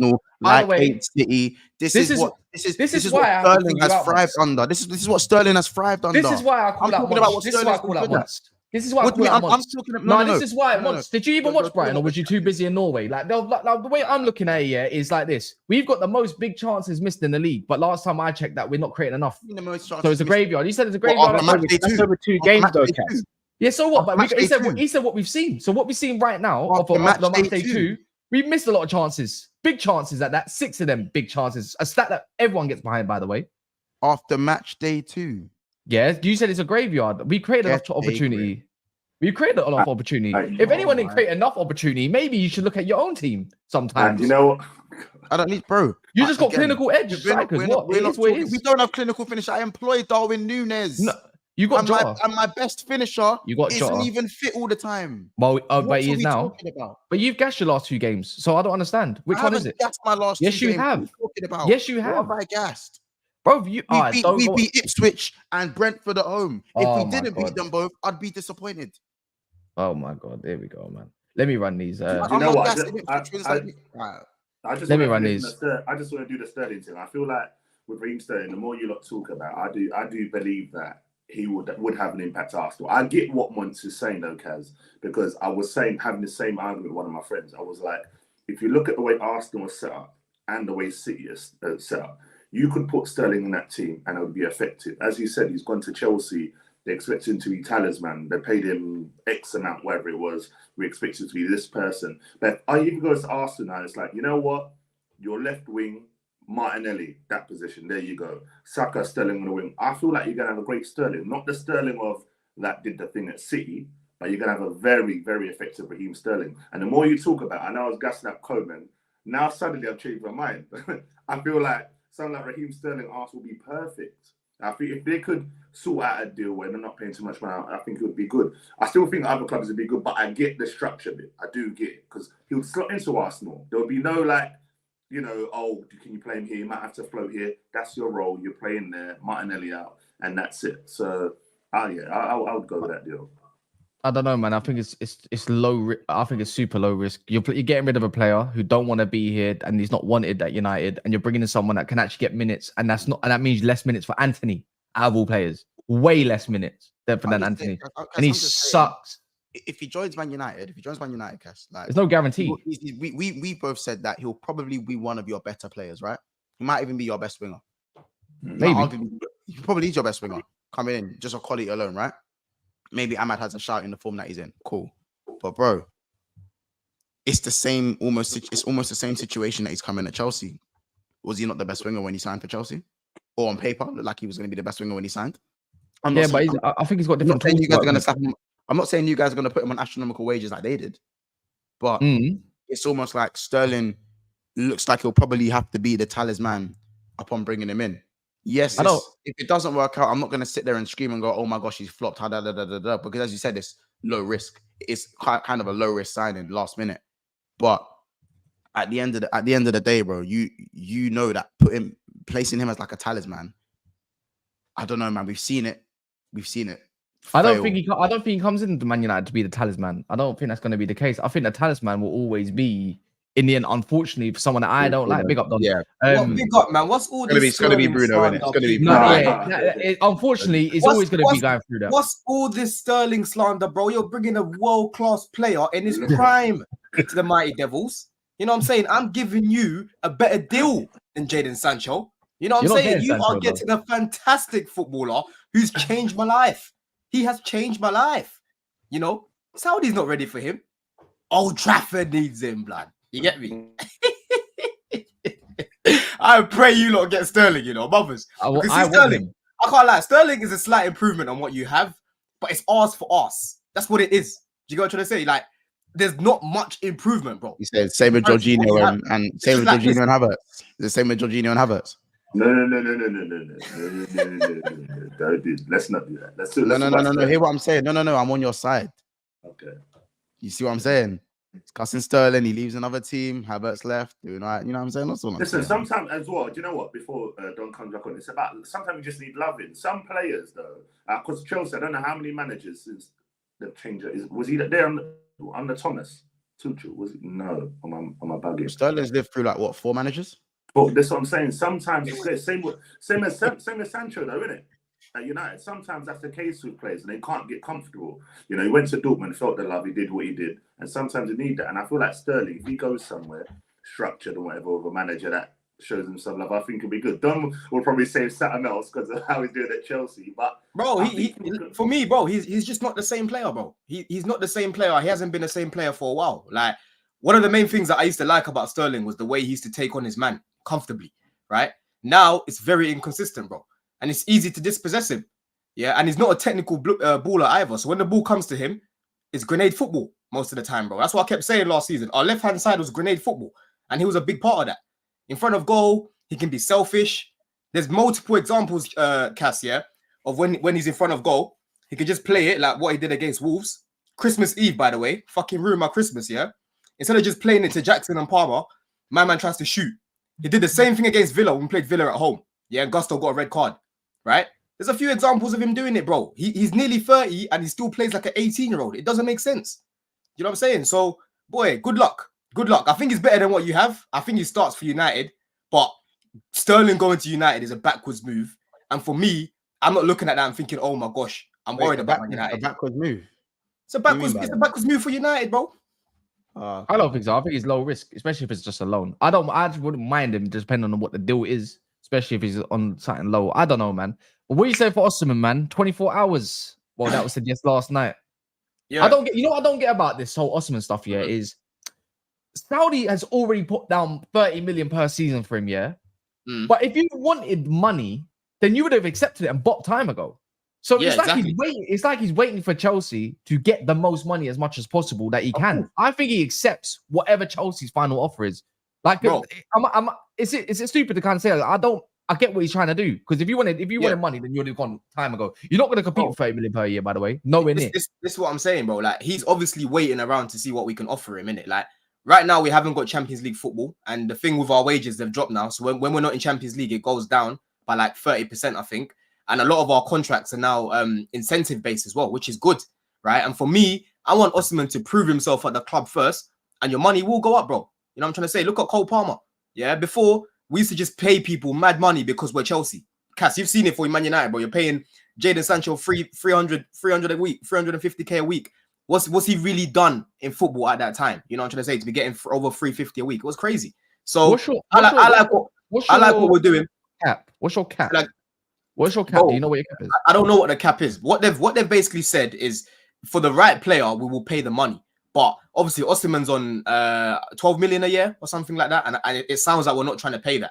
So I think it's a situation where we're probably saying to him, "Yo, if you get us back into Champions League, your money will go back up, and on top of that, if you score X amount of goals, we'll give you bonuses and that." Basically, trying to make it up so it still adds up to that. But at the same time, he still needs to perform. You get what I'm trying to say? That's what I think we're trying to do. But he's probably looking at it wanting guaranteed money. Sketchy, he wants to sit on a flat fee. A flat fee, whereas we're like, no, you got to do this and you got to do that, and then you get the money. You know what I'm trying to say? Which is the way forward, bro. That's what I want us to do. Yeah, incentive-based contracts for attackers, heavily incentive-based contracts is definitely the way I think you get the best out of them. If he's not performing once, he knows either way. He's still eating. He's still eating either way, bro. Yeah, of course. Do you think he's only waiting for Chelsea though, or not someone else? Say that again, Carl. Do you not think he might be waiting for someone else and not just Chelsea? Bro, listen, let's break it down. Arsenal aren't gonna go and sign Osimhen. Havertz has been performing, yeah, and they haven't even got the money. They're sold to buy boys. You know what I'm trying to say? United have what do you call it? Yeah. Rasmus, and they've got Cheeto, and they have Xerxes as well. Liverpool, don't make me laugh about it. Forget us. We're not. Man City have Haaland, yeah. So all in the league right now, Tottenham have Solanke, and obviously he's not gonna go Spurs over Chelsea. Villa have Watkins. He's not going to go to Villa over Chelsea. So Premier League is X'd off, apart from us, basically. And then you've got Europe. Who's going to pay him the wages he wants, bro? Maybe so it's PSG. Either Saudi or Chelsea, bro. PSG not in a race. We're saying not in a race. You reckon he wants that? You reckon he wants that flat fee because the aunties and uncles want to cut of that? The aunties bro, and uncles. Listen, he's got to send a chunk of that back home, bro. That's why he needs that flat fee. Listen, I'm a Chelsea fan, yeah, but I'm realistic as well, bro. Listen, he has come from poverty. Yeah, he's come from poverty. He's got 30 million on the table. That's a lot of money to say no to. You get it? He needs to make sure that he's good. And we don't know what his expenses are, bro. We don't know how much he's got to pay this guy and that guy and that guy. For us, he makes a lot of money, but we don't know how much outgoings and that he's got. Bro. That's why I said aunties and bro. That's what I meant when I said aunties and uncles. And you know what I'm saying? Yeah. So we need to make sure we're patting him in it, because if he goes Saudi, he's obviously picking the money over legacy. You know what I'm trying to say? We're not going to pay Osimhen 80k a week. We're still going to pay him handsomely, innit? But he wants to make sure that it's as close as possible to his wages. But listen, I'll be very surprised if he goes Saudi. I'll be real. I'll be surprised if he goes Saudi, man, because apparently Iqbali's involved with the deal. When he gets involved, bro, most time it happens. So we'll see. We'll see, man. I'm not gonna lie. I think anyone who's saying, because obviously we had the conversation about Osimhen and what's going to happen and the negatives. For me, I just think any team would take Osimhen. Most teams would take Osimhen. Like, he's a top striker. And listen, if he wants it, it might even be his agent. It might not even be him. You know, it might even just be his agent. Like, you know what I'm saying? It might not be him specifically, but at the end of the day, you go and get Osimhen, and that's when, cool. My opinion personally starts to change. Do you know what I'm saying? What are you saying then? If we get Osimhen, what are you saying then? And Sancho, by the way. Yeah, I'm screaming fourth spot. I'm screaming fourth spot. And Sancho. I don't think we're giving you. I don't know. Sancho, I'm not sure what happens with the Sancho thing. Once your full squad is once the window's done and your full squad is there, as I said, I'll I'll Bro, move up from Sancho Juve, innit? is literally waiting on a green light from United, bro. Because we're happy to take him, but it's like, yo, you gotta take Sterling. I He's- honestly, bro, I feel like with you know, we're in Sancho, talk to Juve for him, players, innit? you have Yeah, players Juve and like, us. but You're Don, on for the me, Juve you have offer. players like Huh? Sancho, like you have like João Felix, you have Nkunku, you have players that move like Sancho already. Do you know what I'm saying? I agree. So for me, I think Osimhen, don't get me wrong, I think you guys should have been looking at defenders and Osimhen, innit? Do you know what I'm We saying? are looking And a at a defender. goalkeeper. We are looking at a defender. We're looking at a centre back from Benfica. But Yeah, we need to sell someone first. but again, of course, this is what I'm saying. If you go get Osimhen, of course, whenever we've seen teams score their way to top 4, even if the defense That's my is, point. you know what I'm That's saying? what I was saying the if you, other day, bro. if you can get it to click consistently, because let's be honest, against Man City, there was another example of how things can go wrong in front of goal for you guys. If you can get it to click consistently by bringing in Osimhen, I'm not really with the other rivals going, oh yeah, well, you know, like it's come on now. If anyone else is signing Osimhen, the energy would be different in it. Yeah, so you need to, I don't rate it. I don't rate it, done. No, That Seahorse has changed your life. Now you don't rate Victor no more. You know what? I just said it to bro, man, saying they don't rate Victor because he's linked to Chelsea. Because he's got a Seahorse playing for his club, bro. I saw Don the other day, so I thought, let me trigger him a bit. No, I'm with much. I feel like if Chelsea signed Osimhen, after I watched them against Wolves, yeah, I think if they sign some Osimhen, I think, God, they look frightening. And like you look, Felix, come on, Madueke is performing. You know, people are against him. I've always liked him from PSV, England, and I think he's a quality player. Palmer, that team's phenomenal. I think because they're just signing so many players and how Twitter is, we all know everyone's just laughing at Chelsea signing this, that. But we're not deep in the quality they have in that team. And if they can go and get a striker like Victor Osimhen, boy, bro, this is what I'm saying though, Matt. Because when I said the other day, yeah, because even Cass has said this as well. When I said the other during the summer, I said, bro, with the right additions and maintaining fitness in the squad, we've got a good enough squad to compete. They call me deluded, bro. When I break it down, yeah, Neto, Lavia, Nkunku, Caicedo, Felix, Jackson. As much as people don't like Jackson in front of goal, this guy is a good footballer, bro, and he helps us play better. Yeah, Reece James, if he's fit, of course. Who else? Osimhen coming in, Madueke, right? All of these guys, bro, if they played for other teams, right, they'll be saying, oh, they'll help us compete. Liverpool wanted Lavia and Caicedo to help them compete. When it comes to Chelsea, unfortunately, they can't help us compete. They're dead over here, right? When you look at that team on paper, I'm sorry, that is a team more than capable of competing for the league, right? But I'm not going to come out here and start saying we're going to do it this year because I keep telling people I need to see the evidence of guys staying fit. Already, game week 2, I'm seeing Lavia's out for the game against Palace, bro. Yeah? I've got to take time. I need to see at least 3 months of evidence now. I'm like, okay, cool. These guys can at least stay fit. Because I bet you any money, Matt, yeah? If Saka and Odegaard didn't have good fitness records, right? You wouldn't have chest to challenge, bro. Because you'd be like, oh, do you know what? I don't know if we're gonna challenge, man. It all depends on Saka staying fit. It all depends on Odegaard staying fit. No, you don't say these things because they're always fit. Whereas with me, my main players are never fit. You get it? So in like on paper, yes, I can look at it and think this is amazing. But if they're not there, bro, I'm now going to the Mudriks. You know what I'm saying? I'm now going down where it's like, okay, these guys should hopefully still get me top 4, but they won't compete, bro. The lesser players won't help me compete. I need the top players to compete. You get it? I can't lie though. I saw your thing when you said, "Oh, don't let my club finish it." Listen, not my club. I don't know about anyone else in here if they're worried. Yeah, I ain't worried about my club finishing below Chelsea. There's no way. I'm saying if that happens, yeah. If that happens, are you gonna say Arteta out? If that happens, you're gonna say Arteta I'll out. put a wager. I will rock another team's shirt. I don't care. It's not happening. Chelsea are not finishing above my club. There's no way. No way. This is another one. This is another one that's gone into my list. You know what I'm saying? This one's getting documented as well. So you better make sure, bro. You better make sure. But anyway, back to you as well. That's because I saw you were giving a little bit of hopium about Jadon. So, oh yeah, Juve won him, bro. Of course Juve won him, bro. And of course he's interested in that move. But let's be real about it, bro.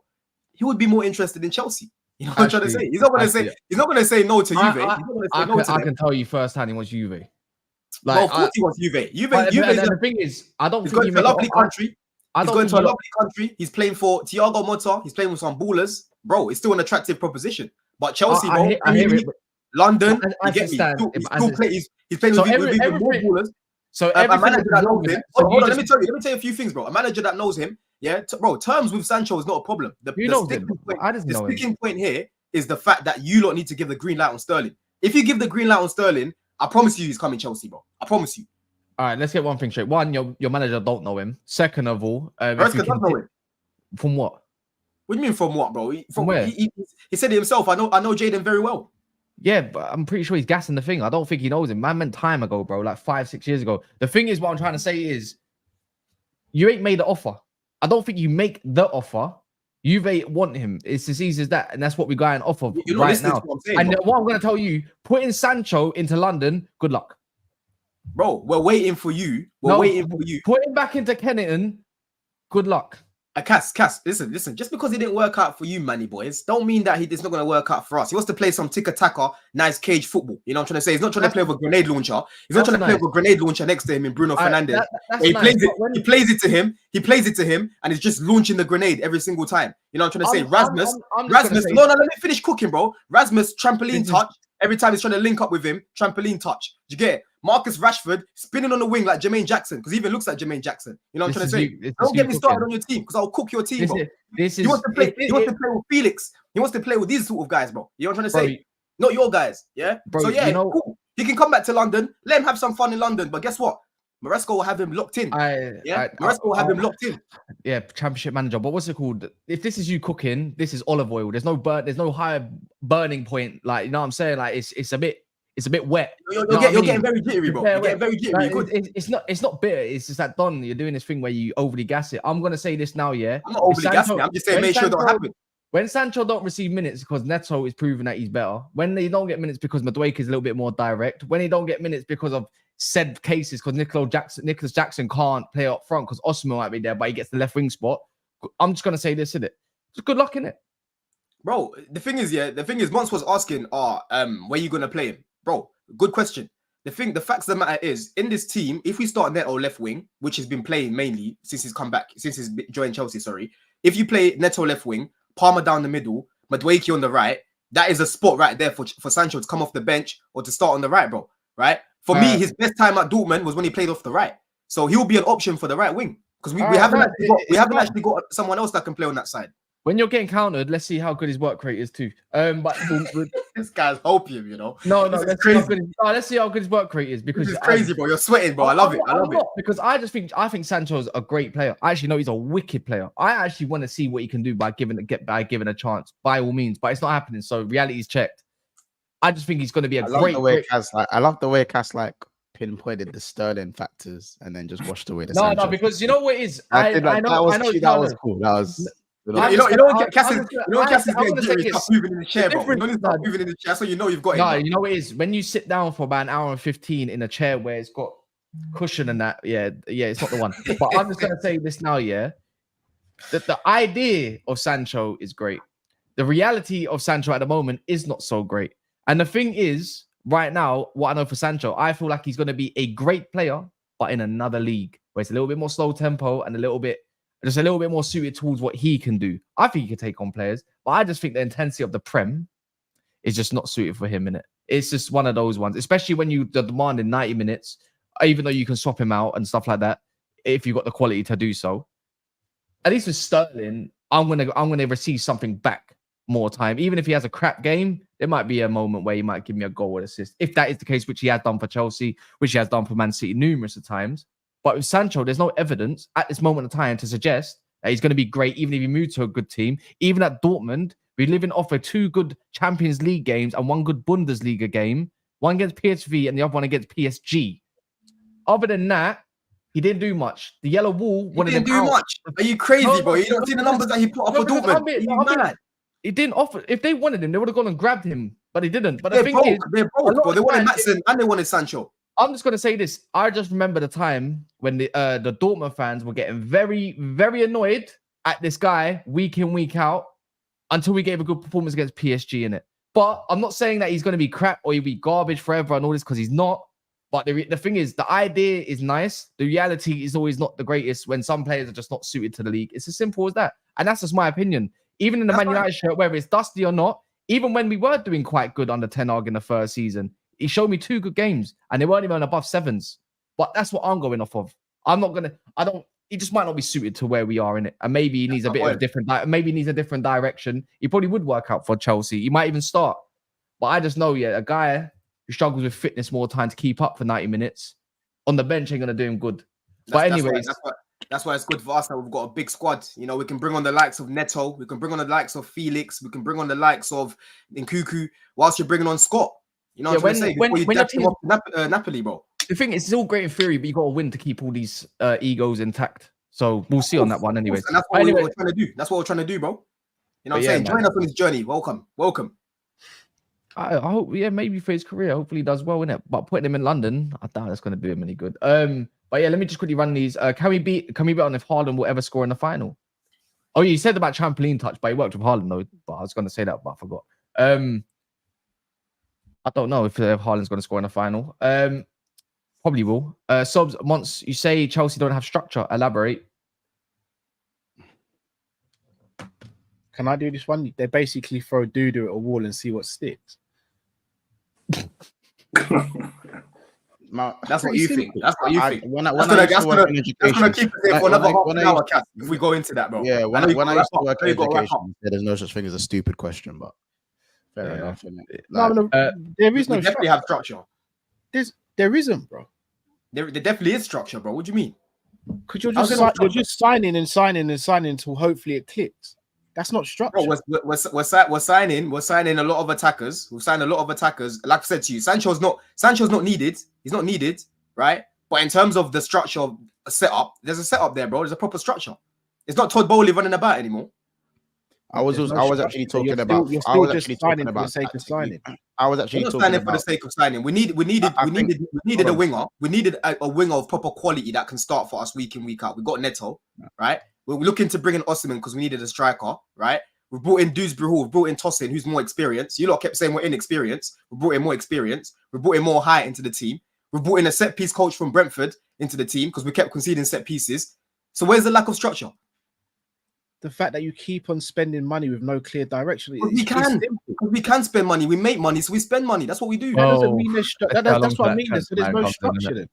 No, bro, we're trying to improve. No long-term plan. Like, I know it's a bit alien to you guys because FSG bring you the likes of Chiesa, Mr. Crooks from Osimhen, and players like that. No, we're not going to do that because Chelsea can't say nothing to Liverpool. Getting rejected by Zubimendi. How can Cass? Imagine Zubimendi staying at Sociedad instead of going to United. Hold on. Wait, Carl, you're going to take more money. I've got it, Mons. I've got it. I can't see him do this to Chelsea, bro. How many finals have we beaten you in the last few years? Oh, here we go. I got you. That's got nothing to do with the structure right now. You know what I'm saying? Now you're talking about how you talking about trying to happen on the structure. We keep on beating you. Keep on finishing above you.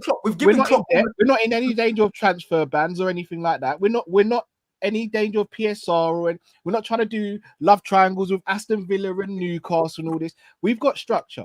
We can close the books tomorrow and we won't go prison. You lot are cooking books like Shane and Top Boy and them, man. Let's not speak about Liverpool. We're good over here. We're good over here. We can't speak to Liverpool. Bro, you can't. We're good over here. We're good with our books. We're good on the pitch, and we're good with our structure behind the scenes, and we're winning trophies. Something that you guys aren't doing. So you can't listen. Zubimendi wasn't. Man United. Let me just bring you back down to earth. We brought kids off the bench. We brought kids off the bench and still bullied you like in a cup final. Yo, let's not do this. You see Zubimendi? We're not in the same league. We're not here. There we go. Let me remind you. Zubimendi from players he wanted. What have they done? I saw Endo boss Caicedo in a cup final last year. We don't do this to Liverpool. You can do this to other man. Let me just remind you, Carl. Let me just remind you. What are you going to remind us of? Do you know Caicedo? Do you know Lavia? Do you know Colwell, yeah? Do you know Yoro? Do you know Zubimendi? Do you know Dude? Do you know Enzo? All these man, they don't care. Hold on, Carl. So why do we still finish above you? They don't care about the trophies that you lot were seeing under Shankly. So why do we still finish above you? Historians, right? Why do we still finish above you? They've grown up actually witnessing why do we still finish above the likes of Man United, from the likes of the Chelsea, the mighty Chelsea. Why do we still finish above you? They've seen us doing these things. That's why they decided to come to us. Why do we still finish above you? Bro, because you're a better manager. 1 billion to go from 10th to 7th.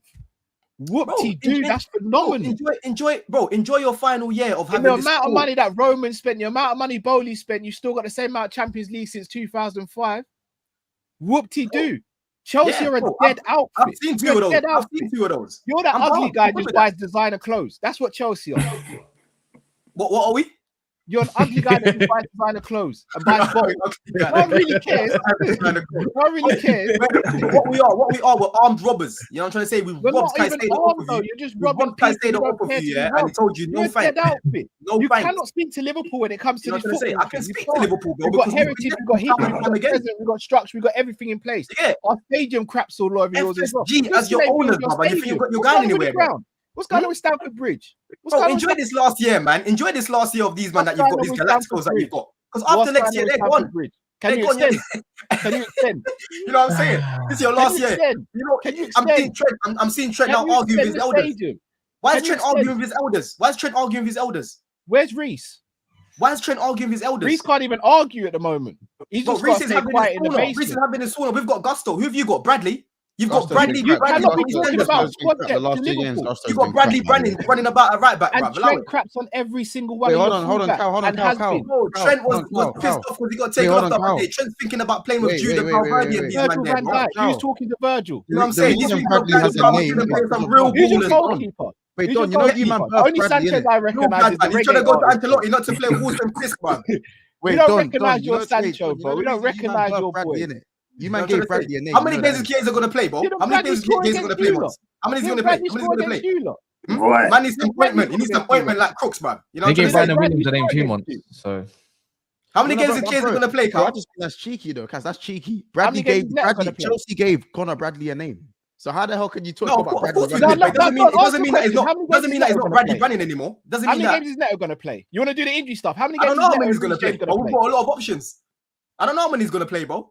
All right, I'm saying 6 games for Reece James, 3 yellow cards and 1 red. A good thing for us, we have Malo. We have Malo Gusto in reserve. Fantastic. We got Trent. What now? Yeah, you've got Trent, Who's and your he's centre-back? checked Who's out. your He wants to centre-backs? go Who's Madrid. your centre-backs? I already told you. I saw Who's him your last week. centre-back? He's looking at APs in Madrid, bro. You still got Thiago Silva. Is he still your best centre-back? Or is he gone now? Who? Thiago Silva, is he still your best centre-back or is he gone now? He's gone. He's gone. He's gone. Geriatric rode this guy to the wheels fell off. You cannot be speaking to Liverpool, bro. It's different out here. It's different. Bro, listen, bro. You should thank me if anything, Cal, because the joy that you've had in Klopp's era, I gave you 70% of that, bro. I keep reminding you once. No, we gave ourselves that. Every single year, time and time again, No, you're we just took being it. some little bridesmaids to Pep. No, You we know what I'm took trying to it. say? We're the We're robbers, getting bro. bullied We're by the Pep. robbers. Like, what are we doing No, we it? took it. Anyways, let You me know what I'm saying? I told you, lot, when you lot won the league, I could hear conversations, bro. I could hear conversations when you won the league. You get? I can hear Was it backroom still a stuff league as win? Henderson's lifting the trophy, bro. Was it Because still a was league empty, win? bro. Was it still a league win? Yes or no? Bro, listen, you won it, but there was nobody We left you there. lot. We made you lot stay in the stadium to watch it as well. We made you could lot hear stay in the stadium conversations, to watch bro. it. All right, let's just run it. Let's just wrap it because it's gonna go on forever, innit? 1 in 30 and 0 in 20 sounds more like a graveyard. Oh, that's a dig at Liverpool, I think. When Chelsea fans talk about the soul of the club, is it because there are no white players in the starting 11? Just curious. Oh no. God, He went straight in. He went straight in, bro. I have no idea. You talk about the soul of the club. Oh, they say all the time. When Gallagher and that got taken away, they're taking the soul from the club, as if Roman never used to dump everyone as well. Matthew said, it says Tom Bowley only needs 1 prem to tie FSG. You know how crazy that is. Arteta only needs 1 to tie with FSG, man. That's crazy. I'm one champ. Like, you say that every year. You say that. It's so sad, you know. Hey, Cass, it's so sad. Cass, imagine growing up and only seeing 1 prem, bro. You know how sad that is, bro. Bro, I just said in it, yeah, last decade, but last decade, did it? Let's just call it for it's just a decade, did it? The glorified era of Liverpool is 1 champs, 1 prem. Fuck me, bro. Mad, innit? And they're most successful era, man. They're most Don, be careful. Don, be careful who you side with on that. You're letting a man who hasn't won a league in 12 years and hasn't won a champ since 2008, which I believe is 16 years, laugh with you about laughing. Actually, yeah. No, you're right. You're right. You don't sit at that table when it comes to majors. Man, I'm talking about majors, and Liverpool have only won 2 majors. 16 years and 12 years. That's fine. Get got a it, grip. got it. That's fine. When Chelsea Yeah, last won, grip. was it 17? Was it 16, Yeah, 17? 2017, bro. Within the decade. 2008. Bro, it's 7 years ago. So at the end of the day, time I won a moves on, Champions League yeah. the other week, bro. You know what I'm I saying? don't get. The idea is done, yeah. The I've thing been in is, Champions League twice since you last no, saw one. you know what it is. You know what it is done. The idea is like I compare successful periods in the Prem. So I put Liverpool's up to ours, and we've had a dusty period compared to their dusty period, which obviously they got a champs in that too. But I'm just putting alongside in it. Their most successful period is when they had to grow up to be grown men, and they seen one title still. But they don't want to talk about it. It's cool with it. No, Soon- and to be fair, that's a good way. That's a good way to look at it. To be fair, but I also look at it slightly different. I look at it and go, you know what? Well, everything. I let you talk, and you know what? I look at where everything that Fergie built up for United to be a more decorated club than Liverpool. Klopp came and fucked it in 9 years. So well, what can I say? well, you call it fucked, but you've only got like 2 more. No. But again, you can say it's only 2 more. But if he was to stop today, Liverpool would be the most successful. Yeah, but you know what? You know what I find funny? We fucked it in 9 years. You've had 10 years of a dusty United. No, actually longer than that. 11 years. Successful though, right? No, 11 years to really run away with it. We're still the most successful in it once. Do you know what? Of course. That's what I'm saying. We're the most successful. So what's the argument right now? Do you know what I find funny? You know what I find funny? Yeah. No, you know what I just find funny? You've had 11 years to really run away with it. And someone else come and took that chain. Unfortunately, it's on the other side of money, and that's what I find funny. The funniest thing is, yeah, you lot are you guys. The thing is, yeah, you lot can't decide if you lot can't decide if you like your owners or not. We were fighting your battles for you. We got FSG to the day I die, and then we got other people saying fuck FSG and shit like that. The thing is, yeah, your battle because you can't beat you can't beat your own I neighbours, understand bro. that. Thanks for keeping the second place trophy that we never did. But on that notice, we'll move, and then at the end of the day. You know, your successful period is actually embarrassing. You're not answering the question. When was the last time you got to a Champions League semi-final? No. Hold on. It's been a minute. I understand that. I wanted to answer my question because do you know what it is? Cass does this thing where he goes and answers someone else a question after I asked him a question. He doesn't. I didn't know what your question was. He doesn't like to do it. So again, Cass, I said I understand the successful period, and I 100% agree with you. Your successful period is light years ahead of Liverpool's. So congratulations to that. Can you not admit? I want you to admit something though. Can you admit your successful period? Now that that's out the way, I gave you the statement. I said everything that Fergie has built up. Congratulations. I agree. Our owners fucked us over. What came and eclipsed and put us back. He put us back to being the most successful English club that there is. So even if it's by 5 trophies, by 1 trophy, by 2 trophies, we are currently the most successful club thanks to Jurgen Norbert Klopp. End of conversation. You don't get to dictate the gap between trophies that there is because we don't need to look at your crystal ball because that's all you have a look at your crystal ball to go in the future or the past. You never do it in the present. You can't do that. Let me put it like this. If Chelsea had his first thing started with. Stop. The thing is, if Chelsea had or Man City or whatever had, especially Chelsea anyway, let's put it like that since we've been talking about it. If they had your trophies, your history from back then, and they had 11, and they had I know they don't, and they had. This is what I'm trying to get to, and they had 11 years to catch up and absolutely dominate trophies. 9 years. They would have done so because they actually win stuff regularly in the league and stuff like that. Can you not admit? Wait. One sec. On that notice, can you admit as well, at the same time as I know that what Fergie's built up, the Glazers absolutely rubbed out completely, yeah?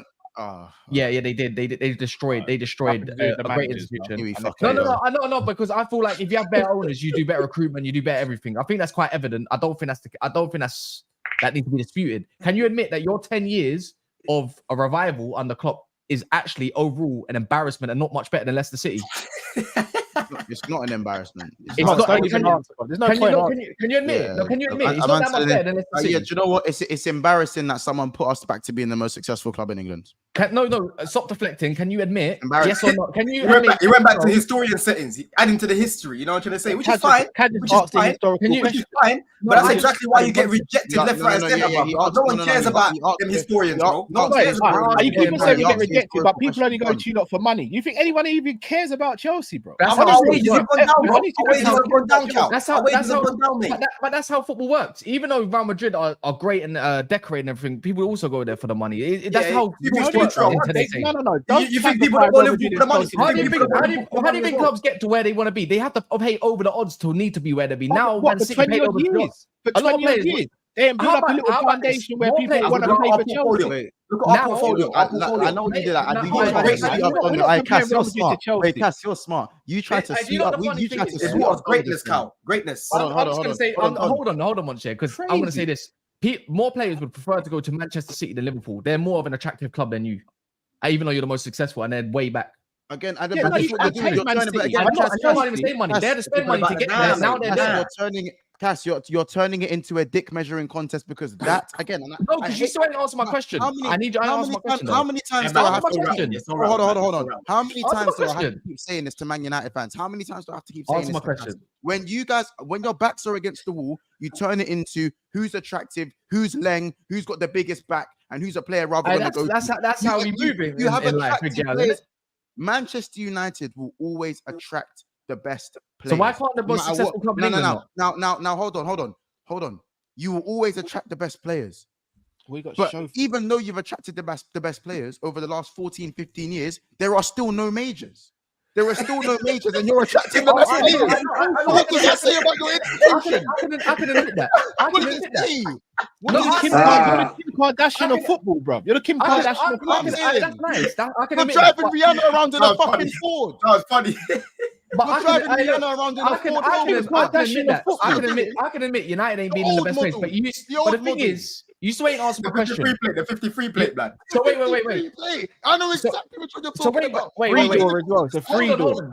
You still haven't answered. You still It's a haven't free answered door my as well. You haven't answered my question It's a yet. free door. Even though Liverpool and you glorify your one league title in Champions League, you still got to play one sec. Di Maria, blood. One sec. You still ain't answered my question. You got Ibrahimovic and Di Maria not winning Europa League. blood. You cheekily asked me to answer your question, so I'm going to do the same thing to you, yeah? Even though you've had your 10-year stint, you're still getting rejected. So you're not that attractive, even though you're the most successful club. So you can't even flex. So your flex is not that much of a big flex. Can you admit, in the last 10 years, for what you've achieved is an embarrassment? It's not an embarrassment, though. I'm going to end the stream now.